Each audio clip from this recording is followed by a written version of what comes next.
So today we have Fee Rankin inside the studios. On my breaking hearts that can on the my Jamaican girl. So say na come on and go for Jamaican gonna say her. So yeah, we have Fee Rankin. Yeah, Was good, man. Yeah, everything Chris and Harry. Yeah. This is true. That's very good. You know, like looking at your video and everything, I thought say oh some yo right now, I guess I'm Rasta and everything. Why so corporate?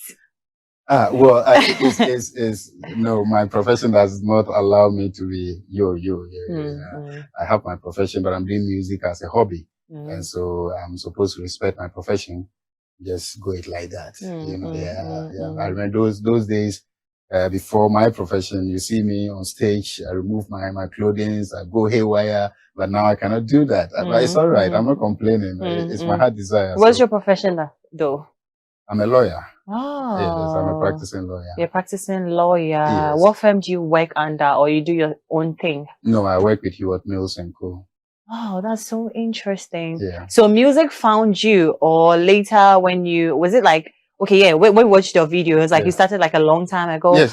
Did you have in mind that one day you become a lawyer, or what happened? Yes. How was the journey like? Yes, the journey has always been that I have always desired to be a lawyer and then to do music on the sidelines, you know.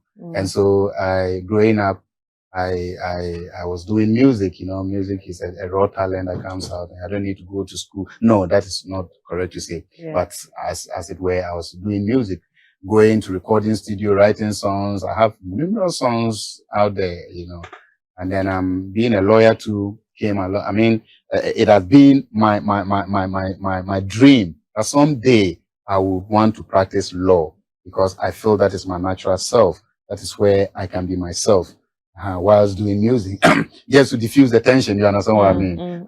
So as it is now, yes, I practice law and I do music as a hobby and at my free times. So how do you get the inspiration? Do you get the inspiration from people's problems as you are the lawyer, or how do you get your inspiration to write your music then? All these songs were written before I even became a lawyer. Ah. Yeah, but to say that my music comes in three ways. One, through dreams. Two, through decisions. Like I can wake up right now and say, I'm going to write a song entitled Efia Osu. You understand that? And then third, by inspiration, I can just be moving about, and then by inspiration it comes. And I just like yesterday I was driving when an inspiration came, and the song was entitled Cheetah or something. And it came so nicely. So I took my phone, just hammed it. I said, okay, when I'm free, I'll take my time and then write it, you know, something like that. Yeah, so that's how my music So at that point in your life, I believe that you're not doing music because of money, because you're already getting money out of that. So you don't care if money comes from your music or not. Are you putting it to me? Yeah, I'm putting it to you. Well, what I can say is I am not doing music because of money or on commercial basis. I'm doing music as a hobby, as a talent that God gave me. You know, I write songs, I sing songs, I can perform songs, I can do all that every typical musician can do, if not even better. But I have my profession guided by ethics, rules, and regulations. And so because of how much I respect my profession, I do not see myself, as it were, breaking the rules of my profession as long vis-a-vis music. But where it allows that maybe after a hard day's work, I want to go to the studio to de-stress, and in the process I compose a song, and then we put it out there. I'm just doing it like that. So whether money comes or not, I really don't care. So so you don't really care if you are being given an award. You don't really care if you are being asked to perform or not.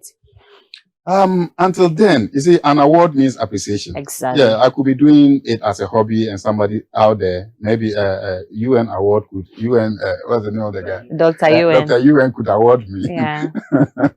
You understand? So, council, you've done well, and I'm awarding you. That's okay, just to show appreciation of my artistic aspect. Until then, that is not my focus. Okay. Yeah. So you being a legal person and also doing music, let's talk about this whole GAMRO and royalties issue. Yes. Sitting back, listening to what artists have been lamenting about.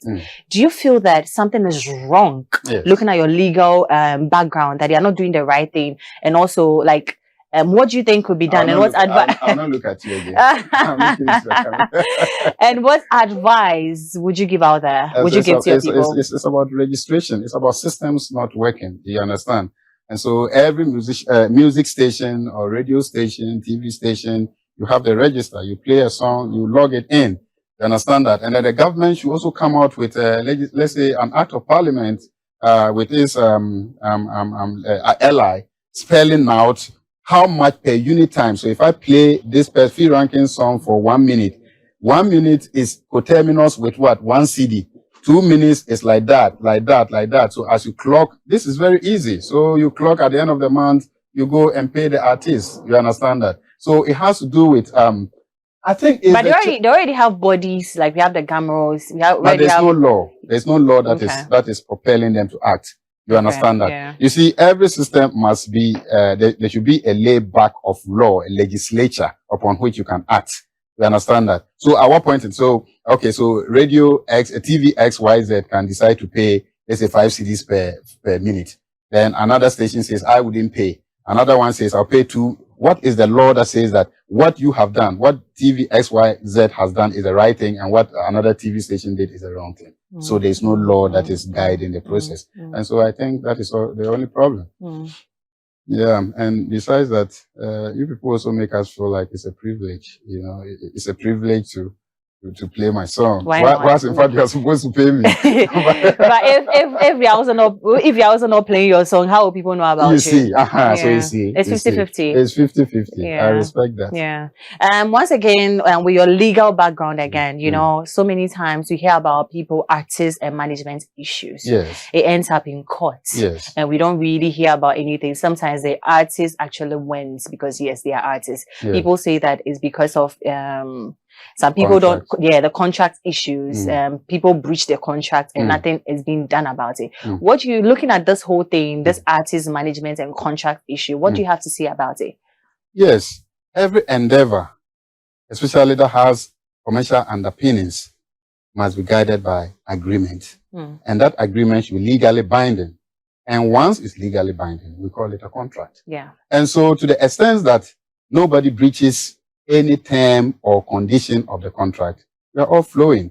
But where it is breached, the aggrieved party is allowed to go to court to seek his remedies and reliefs. It's as simple as that. But where, you see, the problem I foresee, or what I see, is that, you know, when you are chasing for your dreams, you leave out a lot of things. You are very inconsiderate about other important and pertinent things.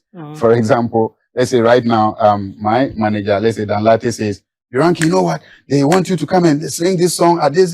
And look, hurry. And I'm like, whoa, really? You understand that? And I go up here, come. Then afterwards, I hear that some other artists that I went. I'll tell you what. If I let me give you an example, one of the ministers, invited us, me, and some other artists to Upper West region to go perform. Then in events ensuing after the performance, I heard one of the artists was paid, 50,000 Ghana cedis?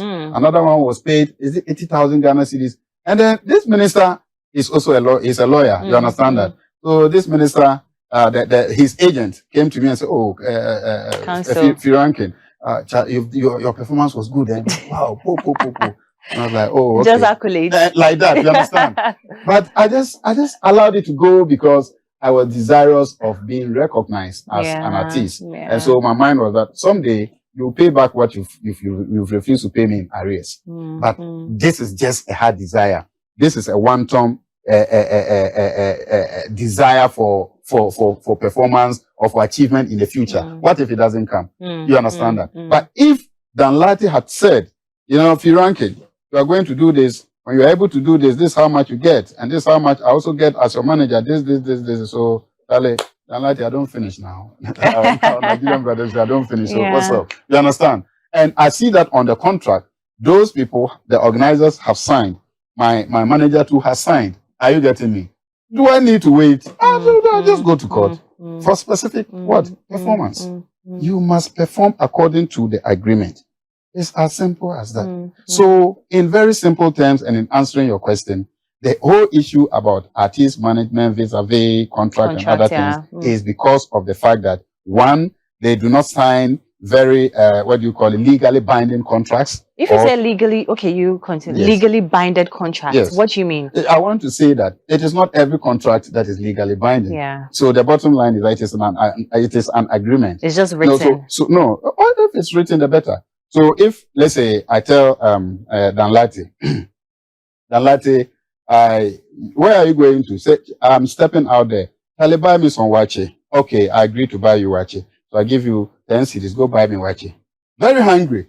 The next time, Danlati is pushing his stomach and coming towards me. And I'm like, boss, what's happening? Where's my wache? Charlie, I beg me, I go, I forget. And I'm like, I'm going to see you.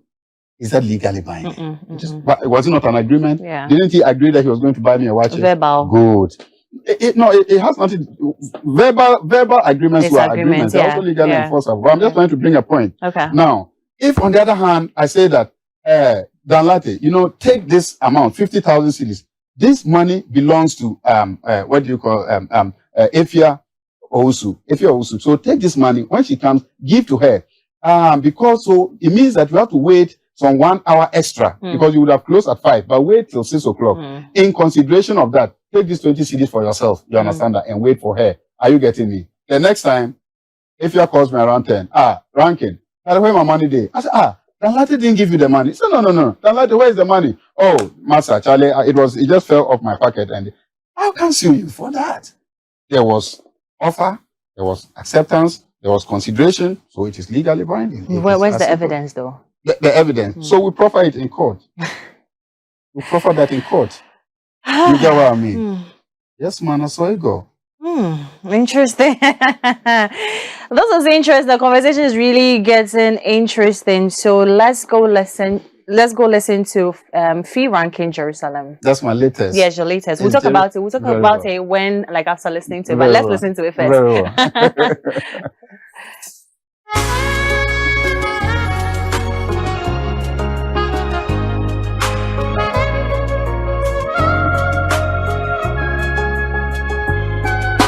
I know a place I can go where my sorrows will turn into joy. A place I know I go where my tears are run as streams.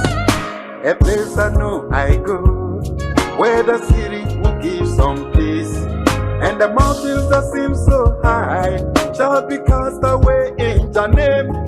And the walls around in Jericho shall be broken down in your name. Jerusalem, Jerusalem, Jerusalem, Jerusalem, oh Jerusalem, Jerusalem, Jerusalem, Jerusalem, Jerusalem, Jerusalem, Jerusalem.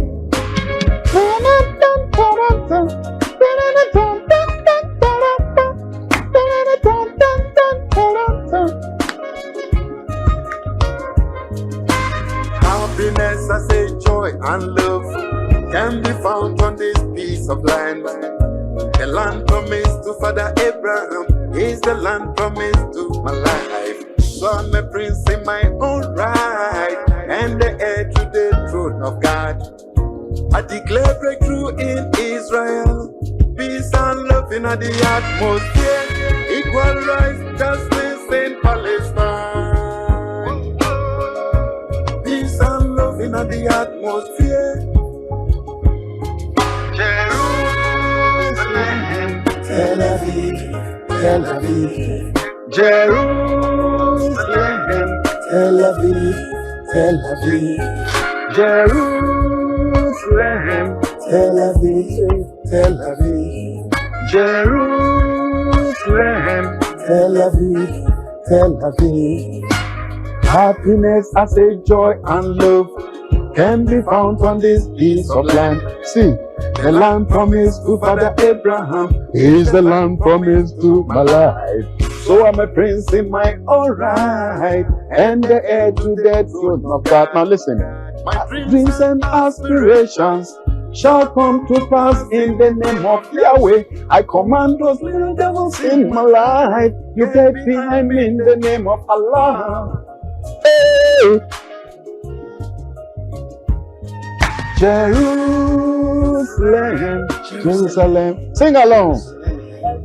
Jerusalem, Jerusalem, Jerusalem, Jerusalem, Jerusalem, Jerusalem, Jerusalem, Jerusalem. Yes, we still have Fee Rankin inside the studios. Yeah, he doubles up as a musician and a lawyer too. It can also happen. Artists, I'm saying go school. There's no need for profession whatsoever. No, this is a sign for you to go for it. In so in a minute one and I'm refusing my number and say and I'm one text more for someone text and someone text just send your messages through on 0556 999 999 0556 999 999. Sure, no, just when who's a few ranking about, just send your messages through. Let's have some conversation. If you want to send any message to your gang, family and friends, just send it through. I'm gonna read it for you. Fee Rankin. Yes, Mrs. Strange. Hey, but why do you even call yourself Fee Rankin? Where from this whole thing? Beautiful. You know, when I was growing up, I had two role models musically. Alpha Blondie, okay, and then Shabarans from Jamaica. Yeah. Now, my official name is Fidel. And in the house, everybody calls me Fee. So you see that my Fee is spelled Fee. So I wanted to have this connection with one of my role models, Shabarans. And so I said, okay, Fee. I was looking for a music name at the time. I was like, Fee. And you know, those days, we had a lot of the rankings coming up, Cotty Ranks, Shabaranks, Louis Rankin, all of them. So I was like, okay, so Fee Rankin. So that is how the name came about, Fee Rankin. What kind of genre would you categorize yourself to? Reggae. I am naturally a reggae dancehall musician. And that is why when I was doing reggae dancehall many years back, it was hip life that was the issue. And I couldn't change. Even though I'm very dynamic, you just listen to my first song, Broken Hearted. That was an R&B. I can do any song, high life, any song. But my blood is reggae dancehall. Yes, I do reggae dancehall. But how do you see reggae dancehall here in Ghana? Do you think that people have accepted it enough, or it's still like it's on its knees? How do you see it? I see. Before I answer this question, you see the Jerusalem video you just watched. You know Sammy Flex, Katawale's manager. So he's my very good friend. Right. And so when I finished with the song, I said, Sammy, listen to this song. How do you see about it? It was from Koforidua coming. Yeah. Then he listened to it. After 15 minutes, was it 20 minutes, he called me back and was like, Fee Rankin, you see this song? I'm going to do a video on it for you for free. I love the song. It's so inspirational. So the video you just watched was sponsored by Sammy Flex, free of charge. I mean, I did not pay a penny for it. Yeah, just because of the love he had for the song Jerusalem, you know. Yes, so now, just to show appreciation to him. Okay. Yes. But the question you asked was what? I was asking that, how do you see reggae dancehall music in Ghana? Because I don't know if you're listening to the trends, you know, it's all about high life now. We trying to push the high life genre up as it should be. So you doing, you know, reggae dancehall, which is not originated from Ghana. Do you think that is doing so well here, or you feel like it's still on its knees? No, I think that so far, you know, look, this thing I'm about to say, I'm saying it with the greatest of respect to all the guys out there that say they are doing reggae or dancehall. I haven't seen anybody in Ghana doing reggae dancehall yet. Maybe the only person that I see doing reggae dancehall who did closer, I mean, is what's the name? Kaki. Oh. Yeah, Kaki. I think yes, that was reggae dancehall. But I see what they are doing is like, okay, I think reggae dancehall is the ish of the day, and so people want to associate. Once you come under that umbrella, I actually don't see what you are doing as reggae dancehall. Yes, a few of them are doing more of the reggae. I don't see the dancehall aspect of it. And so for me, yes, it is still, it is not where it's supposed to be. Yes, it is true that, it is not ours, but indirectly it is ours. No, so come to, let's say, where you and I come from in Accra here. Are you getting me? Yeah. So they come to take you. You are my sister. We are both talented musically. So they take you to Jamaica as a slave. They leave me here. Then you became very popular because you're singing the kind of music that you and I sing. Then you became very popular in Jamaica and all over the world. So the whole world came to understand that this genre of music is associated to your new place where you went to. You understand? So when your brother, me, I try to sing it, and it's like, you are trying to be a copycat. You understand that? No, but that's not true. How do you say, we are black people.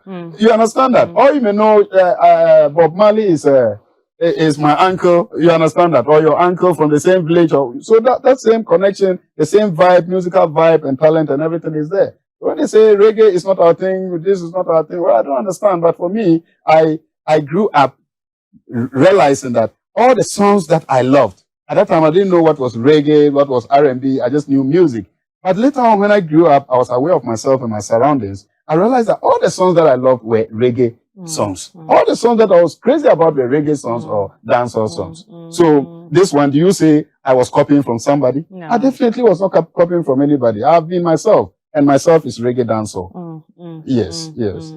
So do you speak patois? Yeah, man. Yeah, man. But we don't really hear that in your song because, you know, that's all. But the Jamaican girl, I was singing in Yeah, you were singing in patois. African man. Yeah, when you started. We woke up on this girl in the streets of Accra. Run up me more, say me strong man. Little me and know them a good loving that can break my life, brother Samson. Him give a good loving that me just can't done. Me can't done.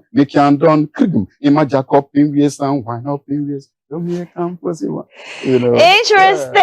Are you sure this is real Jamaica or you mixed it with some the only part I mixed it was Bom Bom Tibe. Oh yeah, Bom Bom Tibo. Yeah, Bom Bom. That's true, yeah. So we have messages coming through. This one said, I'm so much in love with his energy. More love from Nungwa. Fee Rankin is the man. The second song you played is my favorite. Hello, Efia. Your guest speaks so well. No wonder he's a lawyer.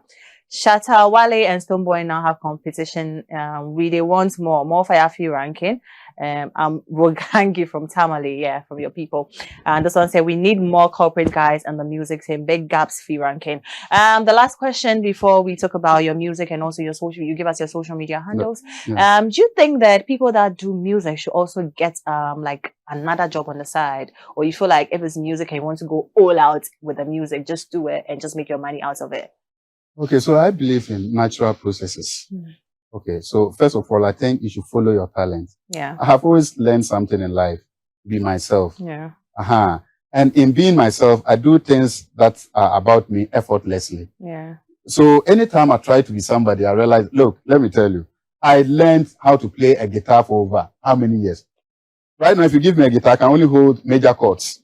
For the number of time, the time that I dispense into learning guitar, I should have been more than, you understand that? Yeah. But I realized that instrumentation is not my talent. I can't force. I did it for a very long time. I couldn't get the skill that I wanted. You understand? So I realized at a very early age that my own, as far as music was and is concerned, is what? Singing, writing songs, recording, and performing. You understand? And so if you ask whether these days the best is to go all out or to combine it with others, no. You see, it must be you. You must be yourself, and you must come out naturally and be doing what is you. Eventually, what is you will pay off in one way or the other. In any case, as I sit here, I call myself the happiest man on earth. And because I'm the happiest man on earth, I'm the richest man. Ooh. Because all that we are looking for in this life is to make us happy. And if singing is what makes me happy, if defending somebody's rights are what make me happy, breaking somebody's marriage or amending marriages or doing any other thing is what makes me happy, for heaven's sake, I'm the richest man in the whole wide world. Yeah. Yes, I'm the happiest. Yes. I cannot force to be a doctor. I cannot force to be a journalist. I can't do it. But just be yourself, and naturally yourself will But you can also unfold. venture into other, businesses. You can have a shop. You can do that. You don't need to go corporate. You understand? I'm saying this at the back of the fact that now people get to a certain point in their life. They grow old and now they have to come out solicit for funds. And people end up saying that when you were at your peak, where you had money, what happened to your funds? Why didn't you invest them into that? Which is why I'm asking you this question.